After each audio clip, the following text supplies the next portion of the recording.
اب آزاد کشمیر کے اندر ناظرین شیڈول آ گیا ہے جوائنٹ عوامی ایکشن کمیٹی کا.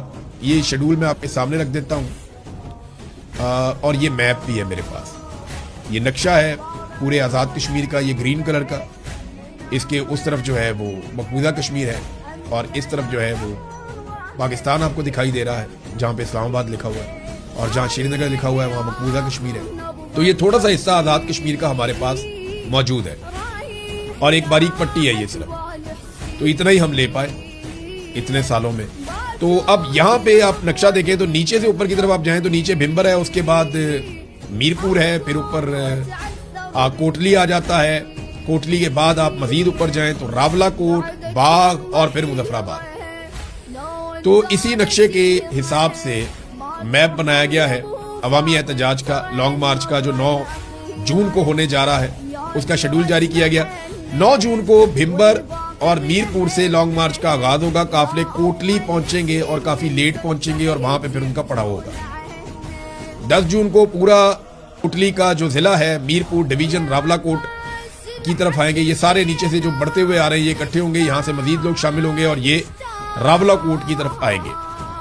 پھر پنچ ڈویژن, ہمارے پنچ ڈویژن کے قافلے باغ اور حلقہ مجاہد آباد کو چھوڑ کر راستے میں ملیں گے, یعنی وہ یہاں پہ آ کے شامل ہو جائیں گے. پھر راولہ کوٹ آمد, یہاں پہ وہ یہ بتاتے ہیں, یہ سردار عمر نذیر صاحب نے جاری کی ہے یہ انفارمیشن.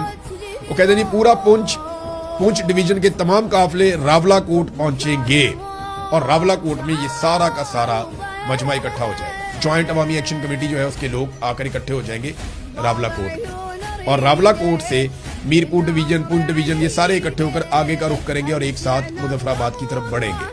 باقی ایریز سے جو قافلے ہیں وہ بھی آئیں گے. تو یہ ایک موٹی حکمت عملی ہے جو آزاد کشمیر میں ہونے جا رہی ہے. اور مسئلہ سب سے مین یہی ہے کہ آزاد کشمیر کے لوگوں کو یہ لگتا ہے کہ ان کا حق مارا جاتا ہے, ہر مرتبہ ان کے اوپر کٹ پتلی حکومت مسلط کی جاتی ہے. ہوتا یہ ہے کہ 12 سیٹیں آزاد کشمیر سے باہر پاکستان میں رکھ دی گئی ہیں. مہاجرین کے نام پہ ان سیٹوں پہ الیکشن کروایا جاتا ہے اور ان سیٹوں پہ اپنے من پسند کٹ پتلیاں بٹھا دی جاتی ہیں. ان کٹ پتلیوں کے ذریعے سے آزاد کشمیر کی حکومت بنائی جاتی ہے. یعنی 12 سیٹیں باہر سے آ جائیں نا تو 20% سے 25% کام ہو جاتا ہے. باقی اگر آپ 75% ہار بھی جائیں آزاد کشمیر میں تو آپ 25% سیٹیں لے کر بھی حکومت بنانے کے قابل ہو جاتے ہیں. موٹی بات یہ ہے. تو باہر سے سیٹیں لی جاتی ہیں, اندر سے دھاندلی کی جاتی ہے اور 2 نمبری کر کے ہمیشہ ملٹری اسٹیبلشمنٹ اس قابل ہوتی ہے کہ اپنی حکومت بنا لے.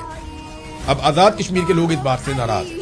وہ یہ کہتے ہیں اگر آزاد کشمیر کے اندر حکومت بننی ہے اور آزاد کشمیر کے حوالے سے فیصلے ہونے ہیں تو وہ فیصلے صرف اور صرف آزاد کشمیر کے شہری کریں گے. ہاں, اگر آپ نے کوئی سمبولیکلی کوئی سیٹیں رکھنی ہیں تو آپ الیکشن لڑوائیں, سیٹیں بنائیں, لیکن آزاد کشمیر کی حکومت بننے میں یا گرنے میں ان باہر والوں کا ووٹ کاؤنٹ نہیں ہونا چاہیے. دیکھیں وہ آپ مقبوضہ کشمیر کے کھاتے میں بنا رہے ہیں نا, تو وہ فارن پالیسی کے اوپر بات کریں, وہ انسانی حقوق کے اوپر بات کریں, ان کو وزارتیں بھی اسی نوعیت کی دی جائیں.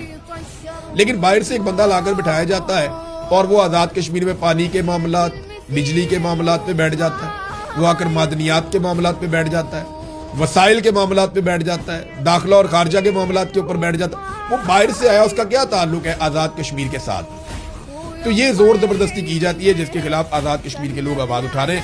سب سے مین بات ہے کہ وہ کہتے ہیں 12 سیٹوں کو ختم کر دیں یا کم سے کم ہمیں یہ کمٹمنٹ دیں کہ یہ 12 لوگوں کا آزاد کشمیر کی حکومت بنانے میں یا گرانے میں کوئی کردار نہیں ہوگا. آزاد کشمیر کے لوگ اپنی حکومت کا فیصلہ خود کریں گے جیسے جمہوریت میں ہوتا ہے.